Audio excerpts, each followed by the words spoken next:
Hello everyone, welcome to my channel mystic tarot readings. मेरा नाम आमना है और ये रीडिंग जो है ये एरीज़, सन, मून और राइजिंग लोगों के लिए है। फरवरी के महीने को हम कवर करेंगे। अगर आपको अपना राइजिंग साइन और मून साइन नहीं मालूम तो आप डिस्क्रिप्शन बॉक्स में दिए हुए लिंक पे जाके अपनी बर्थ से रिलेटेड सारी इन्फॉर्मेशन ऐड करें और वहाँ आपको आपका पूरा चार्ट मिल जाएगा और मून साइन और राइजिंग साइन भी पता चल जाएगा।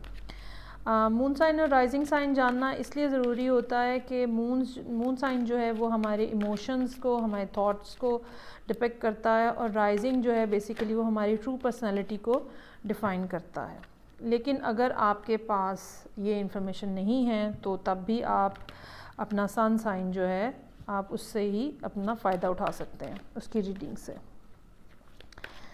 ओके, सो एरीज़, आपने अगर अभी तक मेरा चैनल सब्सक्राइब नहीं किया है तो इसको सब्सक्राइब करें। मैं एवरी सैटरडे लाइव रीडिंग करती हूँ और ये रीडिंग्स जो हैं ये जनरल रीड्स हैं, तो आप लाइव रीडिंग में शामिल होकर अपना पर्सनल क्वेश्चन जो है वो पूछ सकते हैं, उसके बारे में इंफॉर्मेशन ले सकते हैं। और चूँकि ये एक फ्री मटेरियल है, चैनल के फ्री चैनल है और फ्री मटेरियल है, तो आप प्लीज़ इसको लाइक करें और मुझे कमेंट में बताएं कि आपको ये कैसा लग रहा है, सो दैट एक इनकरेजमेंट रहती है रीडर के लिए कि लोग उसको देख रहे हैं या लोगों को उससे फ़ायदा हो रहा है। So let's start for the Aries sun moon and rising for the month of February 2020। Let's see कि आने वाला महीना जो है वो एरीज़ के लिए कैसा रहेगा।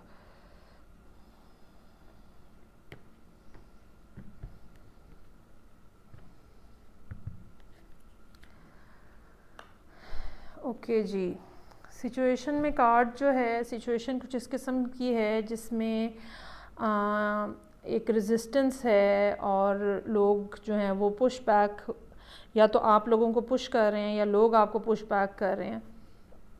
एक नो की फीलिंग है, नो, स्टॉप, नो, इस टाइप की एक फीलिंग है। अच्छा जी, चैलेंज जो है इस महीने दरपेश वो हैंगमैन का कार्ड है।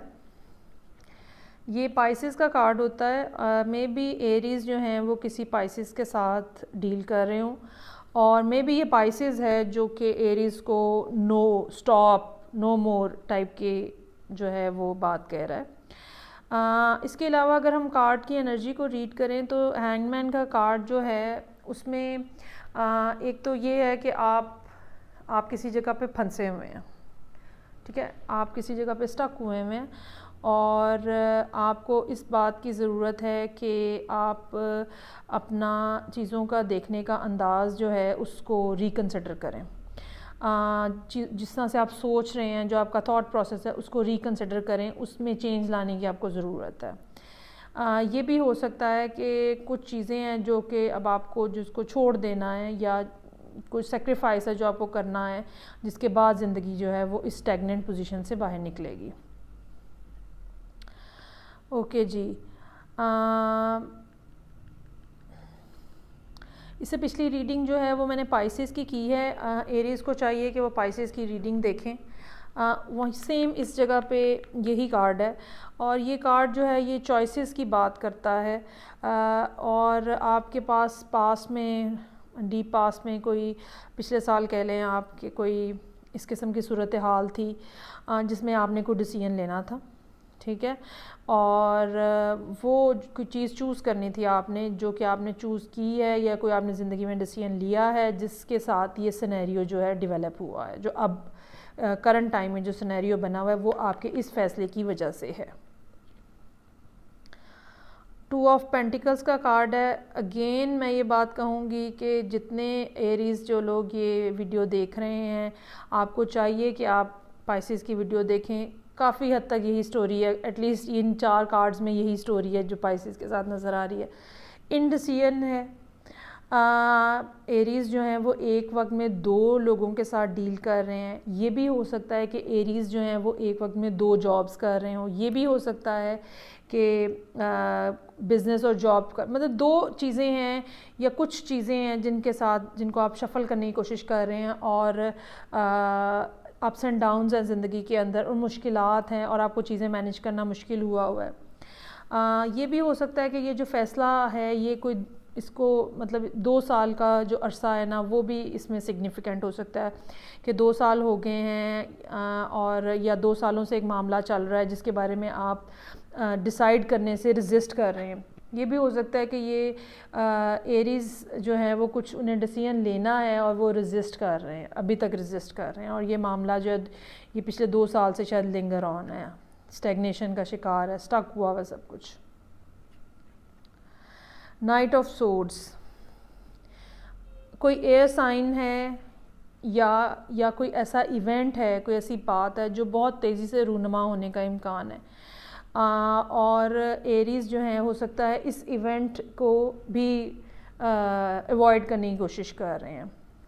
ठीक है, इस इवेंट को भी आप शायद अवॉइड करने की कोशिश कर रहे हैं और आप डर रहे हैं इस इवेंट से या इस हैपनिंग से जो कि होती हुई आपको नज़र आ रही है। ओके जी, आने वाले दिनों में फरवरी के बाद मोस्ट प्रोबेबली आने वाले दिनों में एरीज़ को कोई नई ऑफ़र होती हुई नज़र आ रही है। ये ऑफ़र जो है ये फ़ाइनेंशियल पॉइंट ऑफ व्यू से काफ़ी ज़्यादा स्टेबल है और काफ़ी स्ट्रॉन्ग है। ये भी हो सकता है कि एरीज़ जो 2 जॉब्स के अंदर या 2 जगहों के अंदर या 2 प्रोजेक्ट्स के अंदर अपनी टांगें फंसा के बैठे हुए हैं वो किसी एक को फिर चुन लें। ठीक है, और वो जो प्रोजेक्ट वो चुन लें, किसी एक प्रोजेक्ट को जिसने चूज़ किया है उन्होंने, उसमें उनको बहुत ज़्यादा उनके लिए सक्सेसफुल हो, लाइफ ऑल्टरिंग हो और आगे लेके जाए आपको ज़िंदगी के अंदर। एरीज़ ख़ुद जो हैं वो इस टाइम पे स्लो एंड स्टडी की पेस के मतलब के उस फार्मूला के ऊपर हैं कि सोच समझ के ठंडे अंदाज में काम किया जाए और स्टेप बाय स्टेप चीज़ों को लेके चला जाए। ग्रेजुअल राइज़ करने की ज़रूरत है और जितने भी स्टेप्स हैं वो सॉलिड और ग्राउंडेड होने चाहिए। जल्दी का काम नहीं करना चाहिए, ऑल्दो कि मेंटली वो इस चीज़ के ऊपर हैं कि जल्दी जो है वो चीज़ें अचीव हो जाएं या जल्दी जो है वो काम हो जाए, लेकिन करना वो ये चाह रहे हैं, करना वो मतलब हो ये रहा है, वो स्लो है प्रोसेस। जो भी काम है, जो भी प्रोजेक्ट है, जो भी रिलेशनशिप की स्टोरी है, यहाँ पे जितना जल्दी किया करने की कोशिश हो रही है बेसिकली वो हो स्लो रहा है। ओके जी, कोई वाटर साइन जो है वो एरीज़ के साथ इन्वॉल्व है आउटसाइड इन्फ्लुएंस के तौर पे, जैसे कि मैंने आपको पहले कहा कि आपको पाइसेस की रीडिंग देखनी चाहिए। तो ये भी हो सकता है कि कोई वाटर साइन जो है वो एरीज़ को नई कोई ऑफ़र कर रहा हो। डज़ंट मीन कि ये रोमांटिक ऑफ़र ही हो, ये कोई बिज़नेस की अपॉर्चुनिटी भी हो सकती है। ऑल्दो कि ये पर्सनालिटी जो आउटसाइड इन्फ्लुएंस में आई है ये अपने इमोशंस को काफ़ी होल्ड करके रखने वाली है और प्लान्स को, सीक्रेट्स को होल्ड करने वाली है और अपना एक्सप्लेन मतलब अपने आप को ओपन नहीं करना, ये इस तरह की पर्सनालिटी है। ओके जी, 5 ऑफ सोर्ड्स का कार्ड है।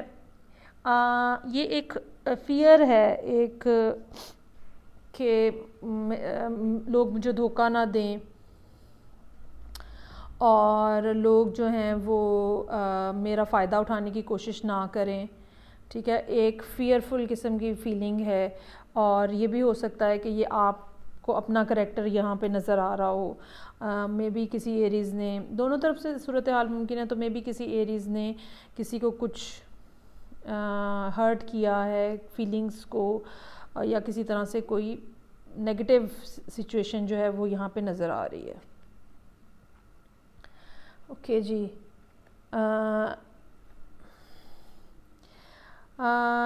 आउटकम के तौर पे 2 ऑफ कप्स का कार्ड है।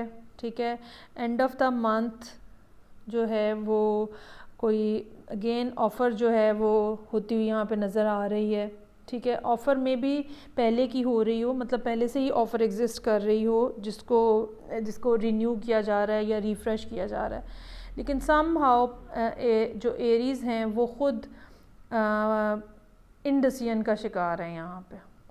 लेकिन मेरा ख़्याल है कि एंड ऑफ द मंथ तक कुछ ना कुछ डिसीजन होने का इम्कान नज़र आ रहा है यहाँ पे, कि कुछ फरवरी के एंड तक कुछ ना कुछ डिसीजन जो है वो हो जाएगा, जो भी फ़ैसला लेना है आपने। बॉटम ऑफ द डेक जो है वो 3 ऑफ कप्स का कार्ड है। मेरा ख़्याल है चूँकि कोई डिसीजन हो जाएगा तो डेफिनेटली उसके बाद एरीज़ जो हैं वो सेलिब्रेशन के मोड में हैं, इंजॉयमेंट के मोड में हैं। इस कार्ड में एक जो पॉइंट है वो ये है कि ओवर इंडल्जेंस नहीं होनी चाहिए। थोड़े टाइम के लिए अगर आपने इंजॉय किया है दैट्स वेल एंड गुड, लेकिन उसके बाद आपको पता होना चाहिए कि आपने दोबारा अपने प्रोजेक्ट के ऊपर वापस चले जाना है। So Aries, this was your reading for the month of फरवरी।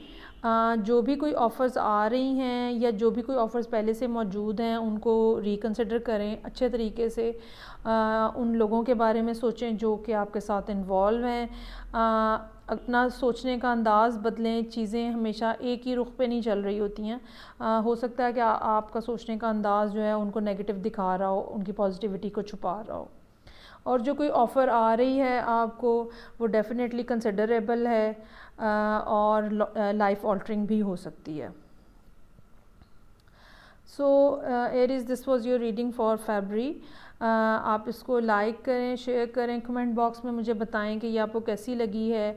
और अगर अभी आपने मेरा चैनल सब्सक्राइब नहीं किया है तो उसको सब्सक्राइब करें ताकि आप सैटरडे की लाइव रीडिंग में शामिल होकर अपना पर्सनल क्वेश्चन जो है वो पूछ सकें। नेक्स्ट रीडिंग तक टेक केयर, बाय।